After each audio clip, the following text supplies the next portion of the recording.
Wedge 5 Green Leader, Richard Addison and Caroline J at Barlaston. Somebody from marketing first. Well, what we'd like to know really is just sort of a brief outline of what your job entails. My job? Yes. Well, I'm the General Sales Manager and I'm responsible for sales internationally. Western Europe, where we have a recently appointed senior executive to take care of Western Europe. In addition to the sales, all the aspects of sales administration, sales support, I have responsibilities with regard to product development, advertising and so on, all the general marketing support to sales. Could you tell us a bit about the sort of problems you face? Problems vary. Success is a moving target, and what's worth, for instance, from the last 10 years at least, our major problem has been a demand greater than our ability to supply, and then quite rapidly building this year. Sorry. Right. Start again. Is it possible to? It's probably safest from your point of view, sort of confidentiality and everything, to talk about sort of things that have happened in the past that you've had to sort out. But I'm wondering, is it possible to talk about any sort of specific problem and sort of talk us through it, something which is now safe? Well, let me. Are we on record? We are now. Yes, that's right. Our problems are common to the industry anyway, and I wouldn't be so specific as to say anything that's embarrassing to the company. In fact, I really can't think of an instance that would be in that category. Now, our problems today are directly related to the rate of inflation in the UK, high interest rates, an overvalued pound, and the pressures these factors put on business. In very general terms, we're still trading reasonably. Incoming orders relative to the rest of the trade, and yesterday I visited a trade fair at Harrogate. We're not doing all that badly, frankly. It's making an acceptable profit on a given volume of sales that's proving extremely difficult in view of these factors I've just mentioned, which are beyond this company's control.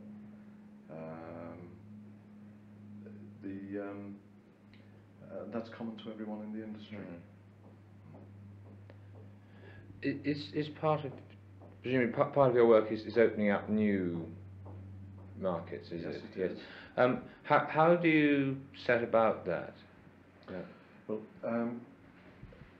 as you know, we're a very long established company, quite obviously, and people have been working away steadily at this for many years.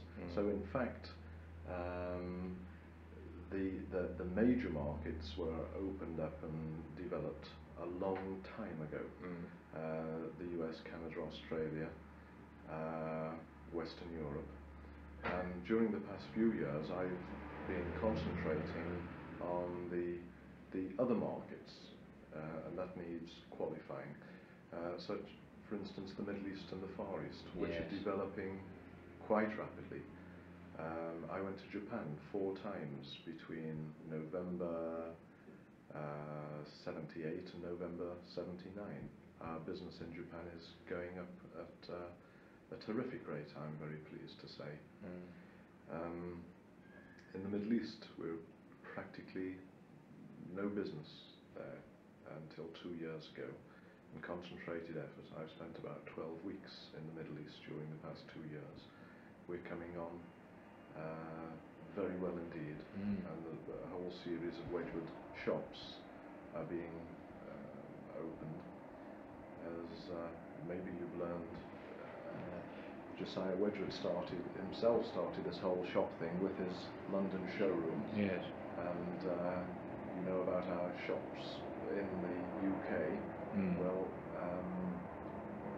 that principle which Josiah established is the right one today. And wherever I go and open up new markets, a prime objective for me is to open a Wedgwood shop. There'll be about 14 Wedgwood shops in the Middle East by the end of this year, where there's no activity at all 2-3 years ago. Last year we opened a Wedgwood shop in Hong Kong. This is always in conjunction with a local distributor, by the way, a local retailer, or the prime local retailer. I was in Singapore a few weeks ago during a trip to the Far East, and negotiated 2 Wedgwood shops in the largest department store group in Singapore and Malaysia. And they'll be opened in October. When our chairman goes to the Far East, he will spend 2 or 3 days in Singapore and perform an opening ceremony. In conjunction with our distributors in Japan, we're opening Wedgwood rooms, but they're rather different, totally different flavour. They're of a tea room type of thing with a strong Edwardian flavour, with the cane chairs and very Edwardian atmosphere, with part of the shop devoted to display and the sale of Wedgwood products. They of course use Wedgwood bone china on the tables, and there is a Wedgwood brand of tea in Japan. Again, this was organised by our distributors, and it's sold in Wedgwood Jasper containers. And the whole tea room has a very strong Wedgwood flavour. They're very pleasant places to visit. There are plans to considerably expand this kind of activity in Japan. So the Middle East and the Far Eastern markets were the ones I concentrated on. There are more opportunities in the world, and next year, after consolidating the entrepreneurial work that's been going on for 2 years, I'll concentrate on South America. South America is the last large opportunity. It's been rather closed to us for quite a few years because of very high import duties, licensing regulations, and generally speaking, the governments in South America have made it very difficult for anyone to sell our kind of product, or luxury.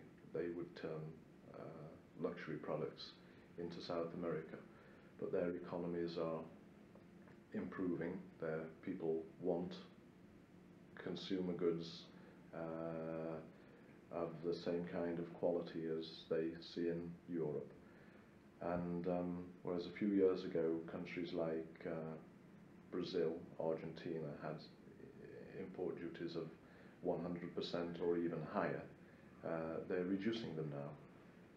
Argentina reduced its import duties by half last year, and again the same will happen next year. So now we're in the realms of possibility to start doing business again. Particularly as in between the wars, the First World War and Second World War, South America was a very big consumer of our industry's products, and then they closed their economies after World War II. So again, South America holds prospects in the future, just as it would have been a complete waste of time trying to develop anything meaningful in the Middle East 20 years ago. Oil-based development there created a market. The Far East, well, a lot of people would think that's like taking coals to Newcastle, but that isn't true at all. There's a terrific opportunity there for us, and on the free trade principle, we'll do well. Western Europe is also capable of considerably more activity and development. Our entry into the EEC didn't help all that much because in rather a strange situation. Prior to our entry to the common market, our goods into Europe were subject to varying rates of import duty, but about 20%, and their goods into this country carried no duty at all. So, as you can imagine the situation there, we have done well, and our business in Europe has gone up considerably. That isn't entirely due to our entry into the common market, and I'm a committed European. I spent some time working in Western Europe, and I see Europe as Western Europe as a very, very strong market in the future. How much do you tailor the product to the market, as it were, especially if you're going into a new market? Yes. Yeah. Well, this is a very big subject, actually. Very simply, usually very often, the customer wants the product that we make, something that is traditionally Wedgwood, typical Wedgwood. They wish to buy it as it is. This applies to Japan. They want typical Wedgwood, typical English products. As you probably noted, a number of our tableware designs have an oriental kind of flavour. These hark back to the origins of the product. After all, it's called bone china, for instance. The people in the Far East don't want anything at all that even faintly hints at oriental influence. They want classical, traditional English things. There are cultural aspects to what people want to buy. But for every example one can give of something being suitable, one can provide an example that's totally contradictory. Let's take Japan. Japanese food, served in the traditional way, uses a series of bowls and trays, various sizes. Western tableware is quite different. Handles on cups and serving pieces with the dinnerware, and plates which are much larger than anything ever used in Japan. But the Japanese are accepting a cultural change slowly, just as they accepted this change with regard to clothing. One scarcely sees a Japanese now, particularly in the big cities, in traditional dress. It's all Western. It could be anywhere in the world. And there are indications that they will accept a cultural change with regard to food, because their eating habits are changing anyway. Western influence. Much more meat is being eaten, and so on.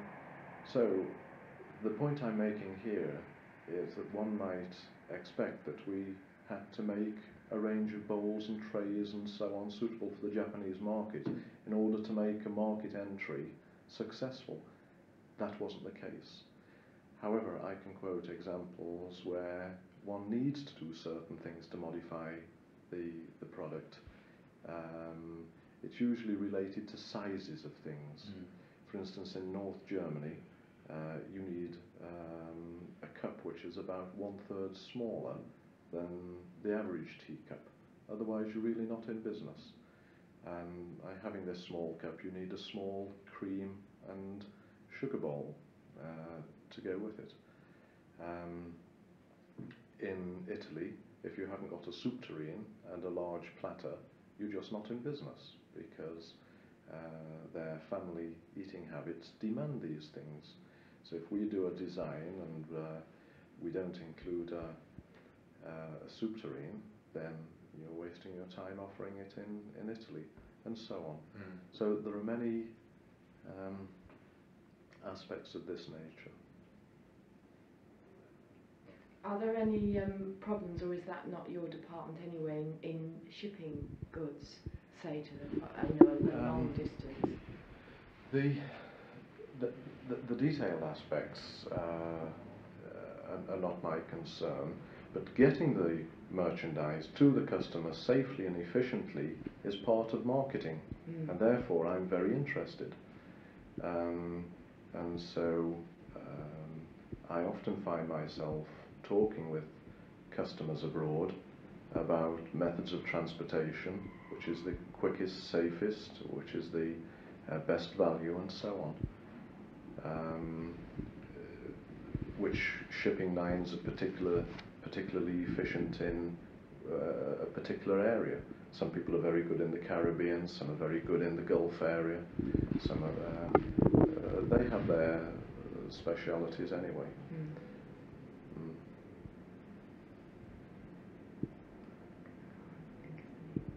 Maybe thrown off by checking the machine. Are we still running? Yes, we are. Well, No, Mary doesn't. No. Does anyone mind if I do? No. not at all.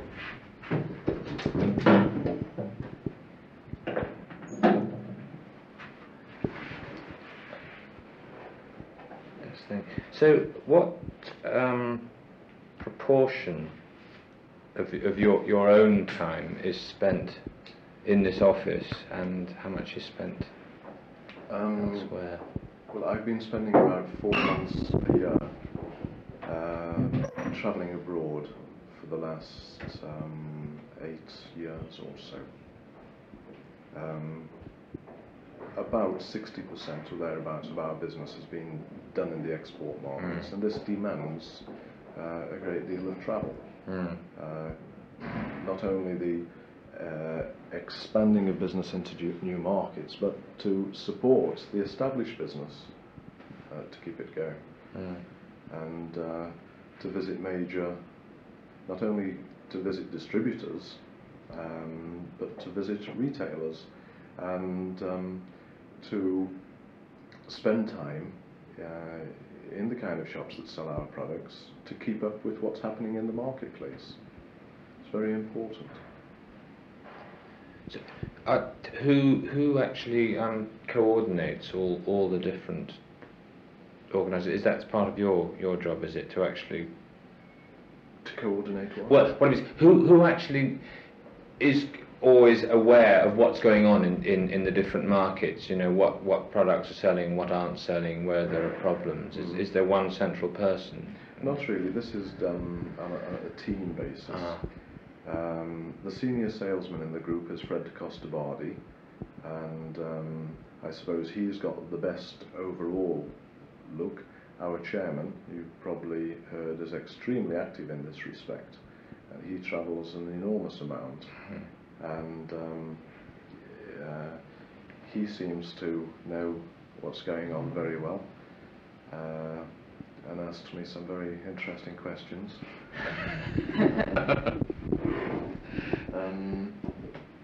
But we have a product development director who keeps up with things. Our senior designers, of course, they travel, and it's an input into a general pot, and discussions bring out consensus of opinions, and then of course one can put in individual opinions and try to identify trends and tendencies. But the tableware business is reasonably consistent. There are not sharp changes as in the fashion business, for instance. Changes are a little more, well, a lot more gentle. Mm. And the world demand for tableware is overwhelmingly for traditional products. Way out modern stuff has never been successful, and occasionally people try it and it usually falls absolutely flat. Mm. Mm. Excuse me. Okay. We rolling, are we? Yes, okay. Yeah. We're off again. Yeah. Markets, of course, have preferences, design preferences or shape preferences. In Japan, they're primarily interested in bone china, although we do sell some queensware and some up into tableware, the latterly introduced products. But primarily it's for bone china, and it's primarily for the traditional designs, many of which are hand enameled. The Japanese are very conscious of handcraft and appreciative of this aspect of the work.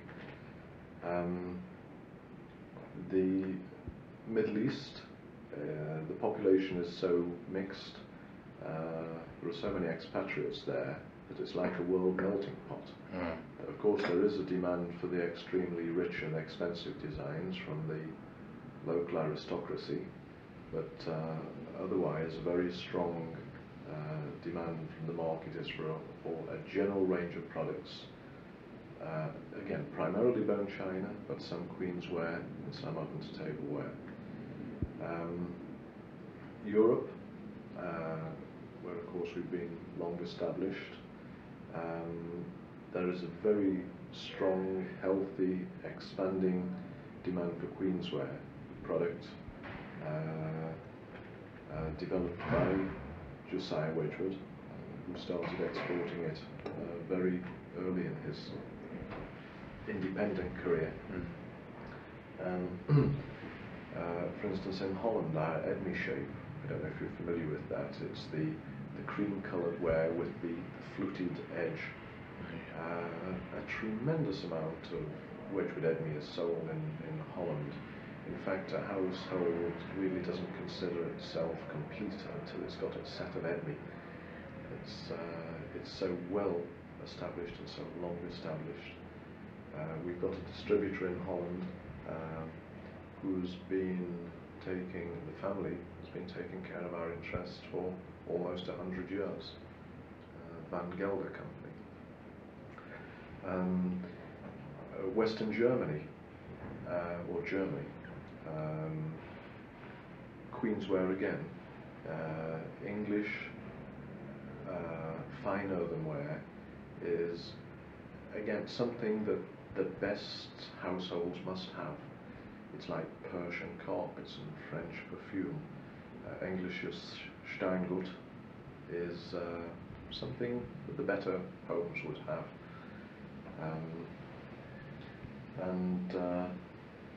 The Wedgwood name is overwhelmingly the best known in Western Europe.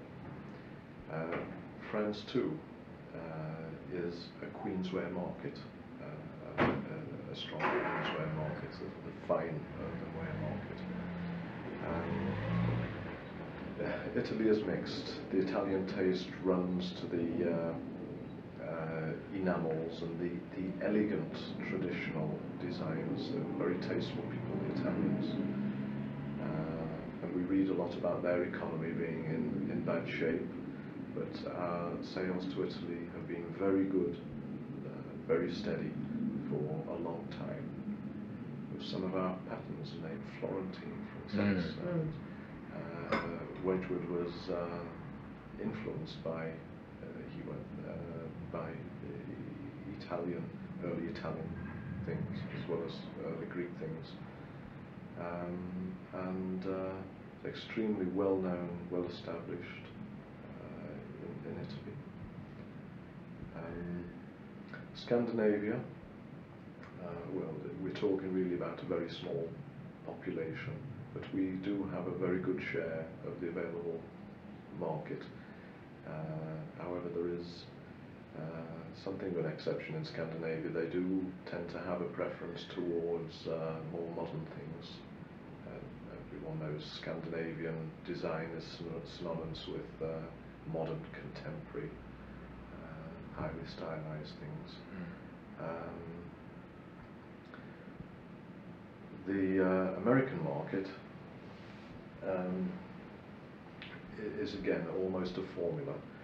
They have something in North America which is unfortunately not well established elsewhere in the world. This is the bridal market, which forms an important percentage of all business done in tableware in North America. When people get married there, they go along to a local department store, and the vast majority of business is done through department stores. And then again, unlike anywhere else in the world, jewellers sell tableware and crystals and so on.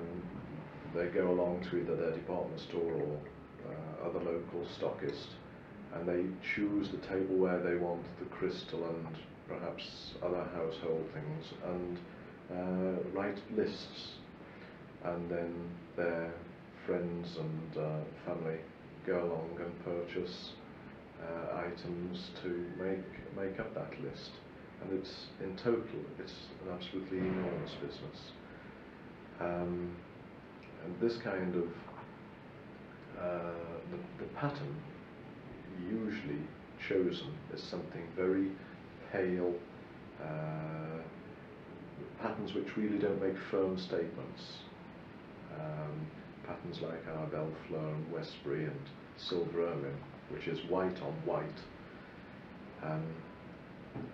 There are a few exceptions, but this bridal market is overwhelmingly for patterns in this category. And then we have the rather more upmarket designs which establish people, perhaps the first time they change their homes and so forth, make major purchases, and then very often the patterns chosen on this occasion are for the traditional Wedgwood designs, like Katani Crane, the one you're using now, which is a bestseller in many markets, except we can't sell a piece in Japan. It's too oriental.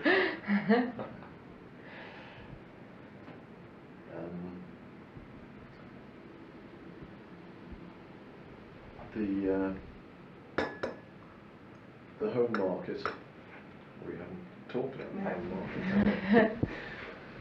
market. The home market takes a complete cross-section of our products.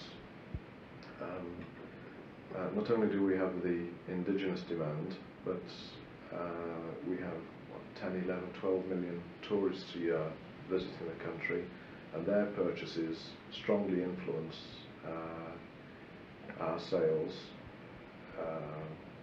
particularly in the tourist areas, of course. The West End, again, this last year has been a quiet one for tourists, because prices of hotels and food and the kind of thing people have got to spend their money on, it's rather cut down their disposable spending money, and this has affected everyone's business.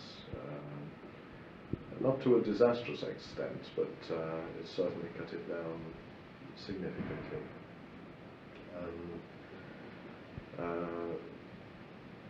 So in the tourist areas, the sales reflect a cross-section of world demand.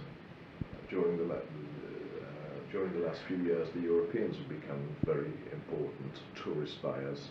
There was a period when the Americans were overwhelmingly the most important tourist buyers. Very recently, the Japanese, who are great travellers. Everywhere you go in the world, there's a little party of Japanese. Yeah. They are important buyers, and in several of our large shops in London, we have Japanese translators or sales girls who speak Japanese. Some of them are Japanese. though, the changing face of world demand, a much wider cross-section of business. Out in the provinces, there's a demand again for a cross-section of our products. Bone china, queensware, oven to tableware, but as one would anticipate, with the bone china, it's in the lower price ranges primarily, but of course we do sell some of the more expensive things. Oven to tableware is very important, and we sell an enormous quantity of our giftware, the home market. Again, it's important with tourists because Wedgwood is typically British, typically English. Jasperware, which is synonymous with our company, many foreigners tell me that epitomises England. That is the most typically English thing you can buy. We sell giftware worldwide, but the percentage we sell in the UK is, again, as one would anticipate, quite high. Which markets have I missed? Europe. We sell to many countries. Did I see you later? On a regular basis, rather small amounts, various countries in Africa. We are doing some business in South America, Central America, Caribbean. The Caribbean, the collection of islands there, do form an important market, but it's based primarily on tourism. Every year, I think it's something in the order of 10 million Americans and Canadians during their winter time flee the cold weather down into the islands on cruises or 2 weeks in the summer in some beautiful hotels. And Wedgwood products there, along with many internationally famous brands of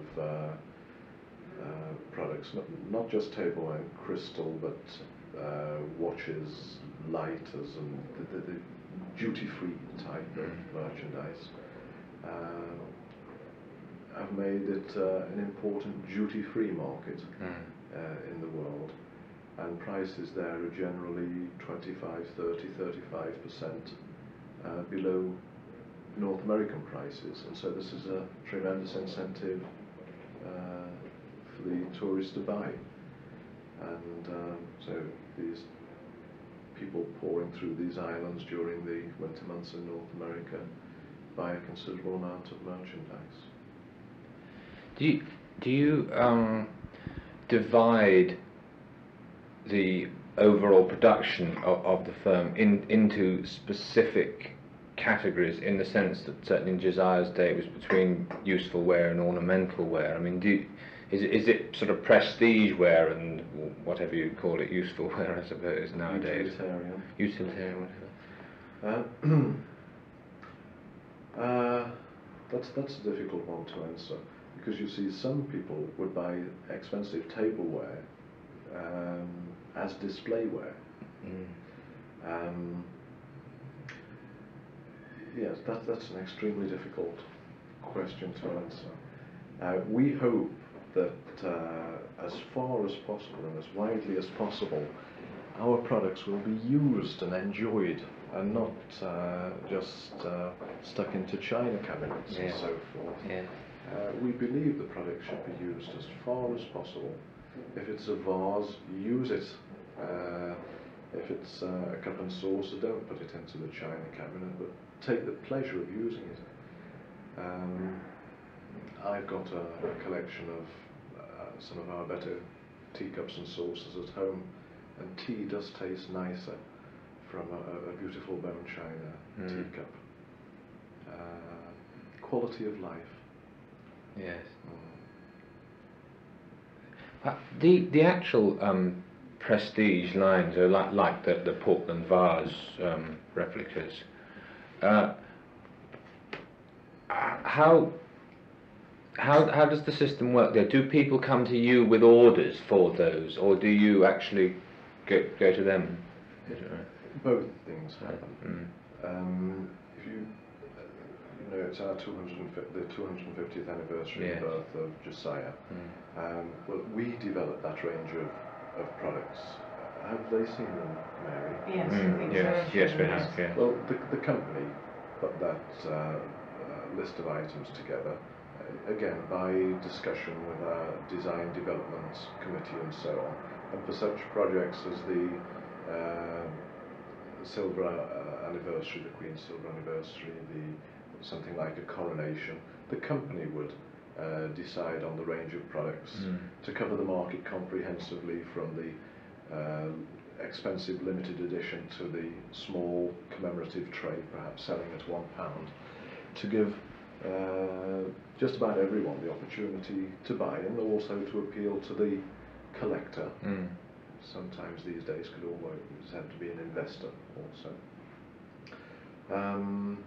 But we do a great deal of business directly with companies who they either come along to us, or we've got a little organisation in the sales office which seeks them out. That perhaps it's their centennial year, perhaps there's some event they wish to commemorate, and then we would design a piece in consultation with them and produce it. And again, it could be something quite expensive in quite small numbers, or something quite large, something small in large quantities. It's something that happens practically every day. We have enquiries literally every day for special production items to be supplied exclusively to that particular company or to an individual. Those sort of lines, the prestige lines, what's their prime importance? Is it the actual profit on them, or is it the sort of the prestige side of it, what it does for the name of Wedgwood? Well, by constantly making these prestige things, we're maintaining the skills. If we go out of this business, the skills will die and they will be gone forever. It's extremely important to maintain these hand skills, and we actively seek business for them and develop business for them, but it's done profitably. Thanks.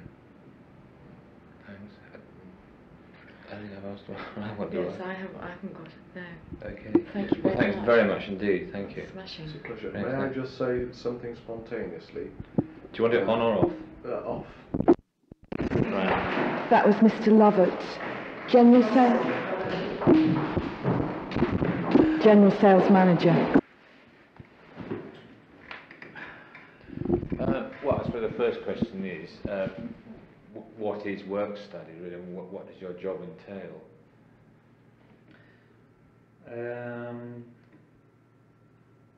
It's an attempt to maximise the resources that the company puts. It's an attempt to get the best out of the resources the company has at its. It's not going to be easy. This. I'll be very careful what I say here. Yeah. Each person and each section on this factory has a budget, an amount of money that the company puts at their disposal. And in order to get the best maximisation of those facilities, those monies, then work study is used on this site and on other group companies to get the best out of the people, the materials and that money to the companies and their joint benefit. And so how do you go about that? On two fronts really. One, ensuring that the method of doing the job is correct. That is, that the best method is used, and then by measuring that method so that effectively we know what the manning should be, what the time for the job is, and setting from that the people a time and incentive such that each person or each group of people are paid relative to their efforts. Mm. What do you base the targets on? I mean, what is it on a sort of norm, an average worker, or? Well, to go right back to basics, the whole concept of work study was originated by, generally speaking, by a couple of chaps in America. One was a man called Taylor, and the other was called Lovatt. Now, Taylor was interested in timing. He was the father of the time and motion, the time study side. The motion study side, which was getting the methods right, was done by a man named Lovatt. Now, following closely on these two was a man named Beddoe. And Beddoe added an extra concept to timing. Previous to Beddoe, they used to just take the average time of a group of people and say, okay, that's the time. But Beddoe brought in a concept where he added an extra dimension, which was rating. And what that means is that when you see a group of people doing a job, you take each person individually, you time them, you apply this rating factor, and it brings all the different times back to a norm. In theory, if 25 different people produce 25 different times and the engineer gets the rating right, the basic time that those 25 will produce will all be the same. In practice it varies a little bit. You never get them right. But the theory is that you get a normalised time, which is called a basic time in our terms. Beddoe, when he brought the system in about 1911, caught a lot of flack. Between 1911 and about the Second World War, management used, in a lot of cases, Beddoe's times to, they cut them and they used them against the workforce, and they got, generally speaking, got work study a very bad name. Since that time, since the end of the Second World War, generally speaking, we've moved away from the Beddoe concept. Beddoe's used a system of what's called, by the work study engineers, as a 60-80 system.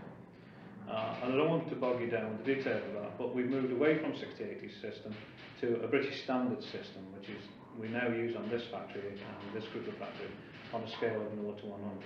And what that means is that, broadly speaking, on the Beddoe system, the bonus, the times were set in such a way that you had to beat them to get the bonus. So whatever the times were, you had to make an advancement on those to achieve your bonus.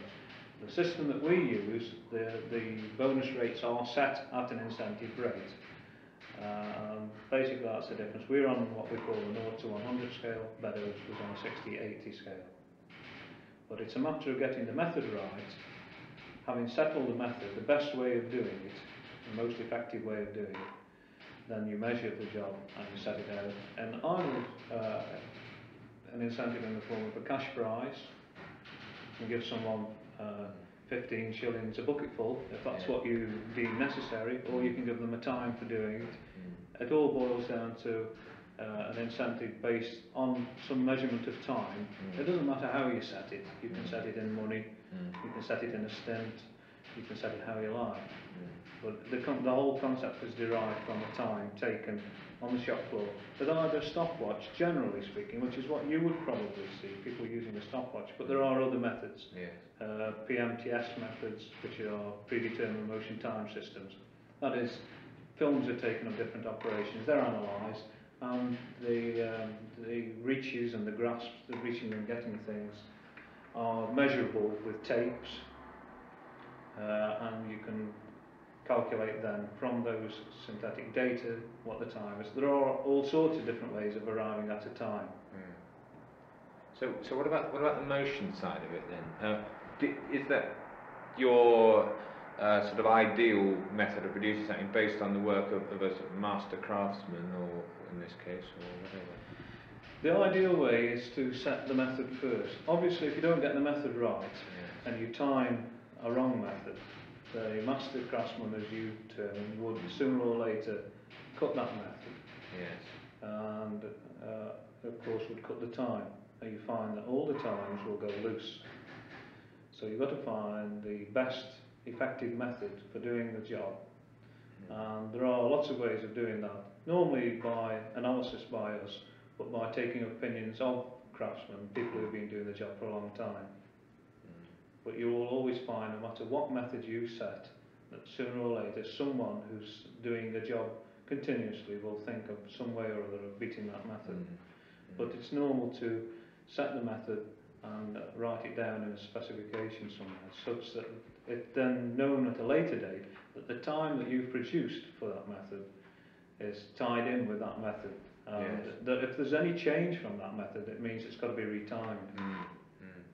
And so the method is evolving all the time, is it? With when people find shortcuts or whatever, you adapt to that. I mean, well, it may well be that they themselves find a better method, or the equipment changes and it changes the job slightly. It makes the job easier, or you might want to change the quality standard.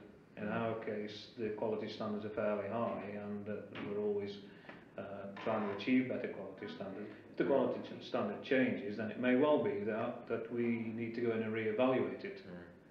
So it's an ongoing thing all the time. It doesn't just stop once it's time. It can change from day to day.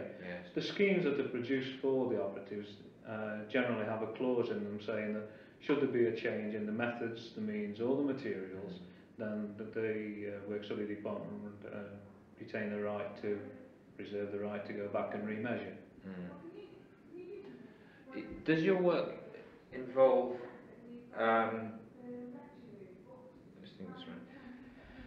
still on the motion side, are you involved in actually the business of making the work as easy as possible? Say when a piece of machinery is being set up, is that part of your job to make sure that things are set up and particular things are placed in a particular way to make it? We do some of that, but we have a special projects department which is across the way.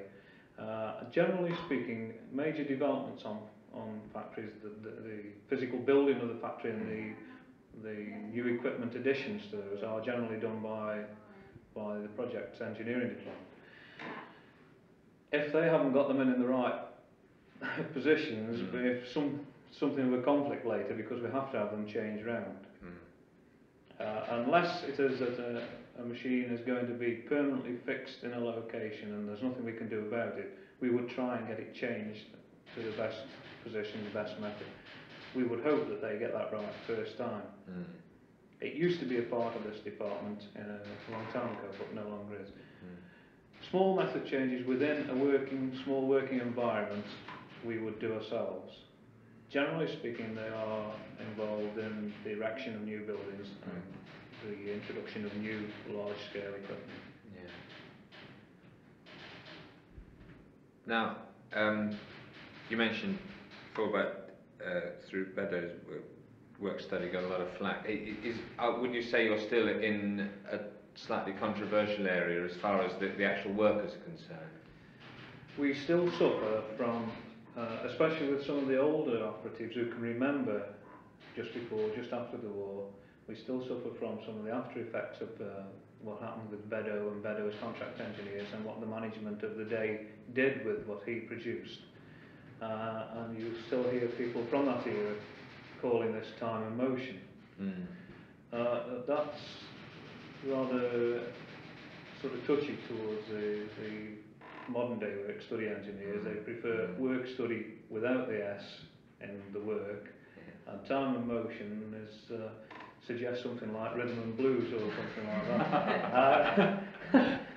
And it's a term we don't use, but still used on the shop floor. And the older the operative you're dealing with, the longer the memory.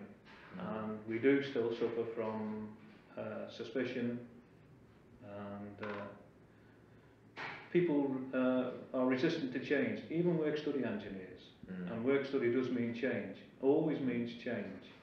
Something is going to be changed, and to tell somebody who's been doing a job 20, 30, 40 years that maybe he's not doing it the right way, that there's a better way of doing it, it's very difficult to swallow. And even work study engineers are resistant to that. Because presumably you can never achieve perfection in terms of works. No, you can never achieve what you think is the optimum, and you sometimes have to cut your cloth depending on what's available. Mm. But nevertheless, presumably you're sort of searching all the time for something better. Yes. Yeah. Practically speaking, what does the job involve? I mean, does it involve going onto the factory floor and watching somebody do something? It's an observer's job, yes, with a cold, analytical mind, and trying to show no bias, and trying not to let anything sidetrack you, and you don't want to be swayed one way or the other. You've got to look at the job coldly and clinically. In actual fact, you're running a very, very thin line between the management on one side and the operatives on the other. You know, you get it wrong, and you've got the operatives clamouring for you. You know, it's not right. You overcook it, and you've got the management after you saying, "Oh, this isn't right," and you're trying to run down that narrow divider down the middle, such that everyone is satisfied and the whole thing is done properly. And it's very, very difficult. You can't please all of the people all the time, as everyone knows, and in this field it's impossible. Presumably, any sort of new line or whatever, before as it's being set up, there's a big costing process that goes on. Are you involved at that stage? Yes, we do a lot of estimating work for new products. Obviously, if the estimates are outside what the market will stand, then sometimes that article never reaches the market in the first place. So we do a lot of work.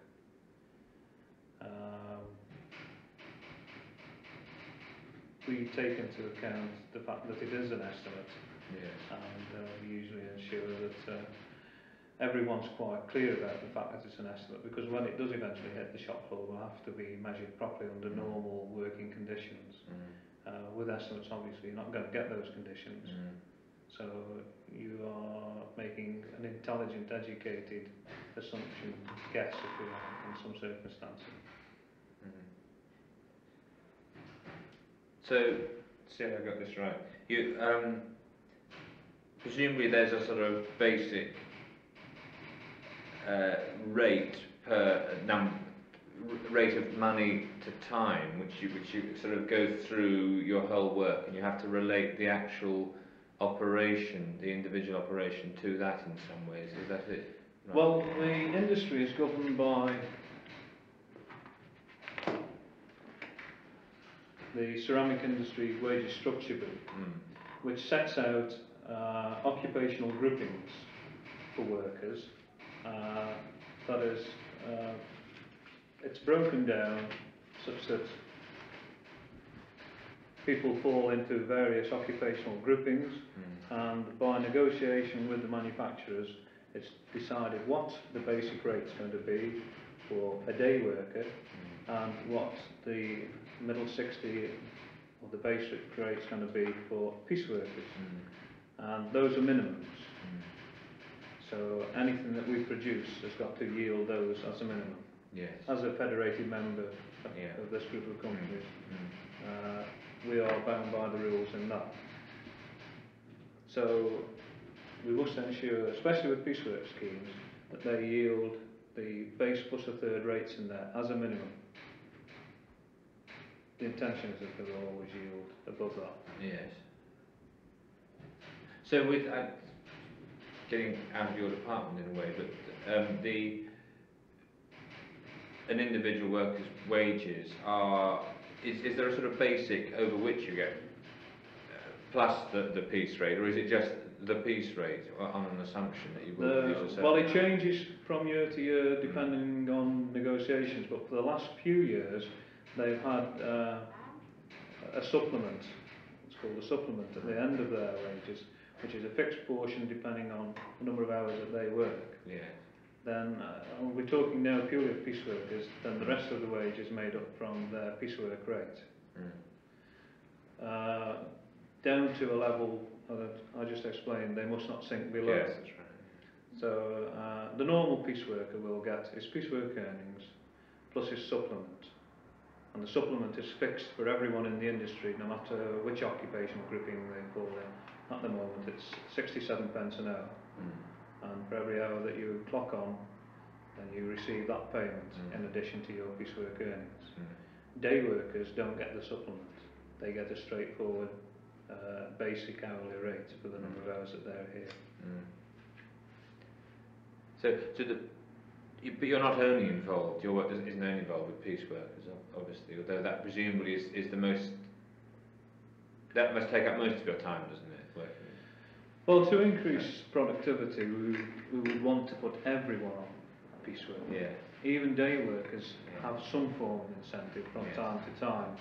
And there are, as you're trying to suggest, there are people on a day work rate who get an additional payment on some form of bonus or other. Yes. And we have got schemes where quite a few day workers are paid on results, maybe not direct results of themselves, but results of other groups of people who they help or they have some effect on. Yes, I see. But generally we try to do direct incentives using a stopwatch, measuring it, and people are paid by their own results. Yes. Because are you involved in, for example, does your work ever take you into the slip house? For example? We've been recently working in the slip house. The slip house is a direct measurement scheme. They are paid on the number of presses they do, the number of hooks. It's measured. A lot of the measurement down there is done by weight, but it's a direct incentive, and they receive their bonus payments, their piecework payments, and the 67 supplement in addition. There's a slight variation from the norm down there, in so much that they work as a group. Yes. 30 or 40 men working as a group generate the pay performance, and then that's paid on the different scales depending on the skill of the men. Presumably a situation could arise when the slip house were producing too much, as it were, or could that happen? I mean, would it be part of your thing? You know, in a situation maybe when productivity elsewhere was down for some reason. Well, we would be able to tell the slip house manager how many men he needed to produce a certain figure. Yes. And this is one of the things you get from the work study system. You can figure out beforehand, if necessary, what your manning level should be.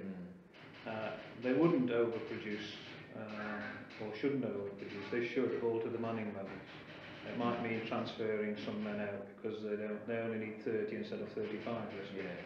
Because for some reason the production requirements on the factory have changed. Yes. But we could calculate that from the figures that we've got. Yes. The only other thing I want to ask is how would you place your importance within how would you rate your importance within the operation of a factory? It's a bit of an unfair question. I think that's an unfair question. All right. Okay. Yes, I think I've asked a few people that. The importance of the work study department really varies with the management who use it. Currently on this site, we get a very good response from the group production director, who views work study very favourably, and he makes the best use of it. It puts a lot of pressure on us, but that's rather better than putting up a lot of suggestions and alternatives that no one takes any notice of, you know, and they just go in the bin. At this point in time, most of the things that we do get a good hearing and are used by the group production director. One wouldn't know what sort of a mess they'd be in without us, or whether it would make any difference. One I'd rather fancy, because people expect incentive and bonus schemes, that well, certainly without work study on a site that's already got an incentive, the thing would fall apart, because there would be no one to maintain the incentive schemes. It's not the job of local production management to do that. Their job is to get the stuff out through the door. So I think they would end up in something of a mess. Yes. So I suppose could define it as something like the mechanics of efficiency or whatever is what you're most important. Well, we're trying to increase the ratio of the input and the output. We want to put less in for more out, obviously, and that's your measure of productivity. Yes. So it's a matter of maximising the resources of the company to the best of our ability. And in that sense, you could say we're guardians of the company's money. Yes. But to make sure that it's used in the best possible way, without bias. Yeah. I didn't really answer your question on when you said to go out on the shop floor. It's going back to what we said earlier, it's important that when they go out, that they make sure that the method is right before they start. That's ideally the situation we want to arrive at. It doesn't always work like that because there's a lot of pressure on us to go out and provide a time. But ideally we want to go out, make sure that the method is right and that they're going to adhere to that method and then measure it on that basis. Because obviously it's in their interests to get the method right, isn't it? Yes, once you've got a specified method and everyone knows what the method is, if there's any dispute, then you're all taking the dispute on the grounds that that method is known to everyone. On the grounds of training or retraining, then new people coming in are trained to a specific method. In the old days, it used to be sitting next to someone and saying, how's it done, you know, and if that person just happened to be good, then you were lucky. If they didn't know what they were doing, then you were in the dark as well. Yeah. Or if they didn't want you to know. Well, precisely, and that happens quite a lot. There's a lot of guarded jealousy, you know, people don't want to pass on information. So it's important that the job is listed, we list the jobs, we list all the elements of the job, and everyone's quite clearly knows where they're going and what relates to what, in case there's a change at a later date. You don't want to see anyone actually in action on the shop floor, do you, or witness a work study engineer doing his thing. I think we've probably got enough. It would be interesting if there were time, but I mean it is a case of time, really, isn't it? Yeah. I don't know what your situation is. I'm big time. Yes, I thought so. Yeah. Yeah. Otherwise, it would be. Actually, we come back and do that. Yes, that would be interesting if it were possible. Yeah. Actually. Well, you yes. can you can always give me a ring or Yes. just anything you think about. Yeah. Okay. Right. Well, thanks very much Thanks indeed. very much indeed. Great. Thanks very much. It's Mr. Saunders, Deputy Work Study Manager.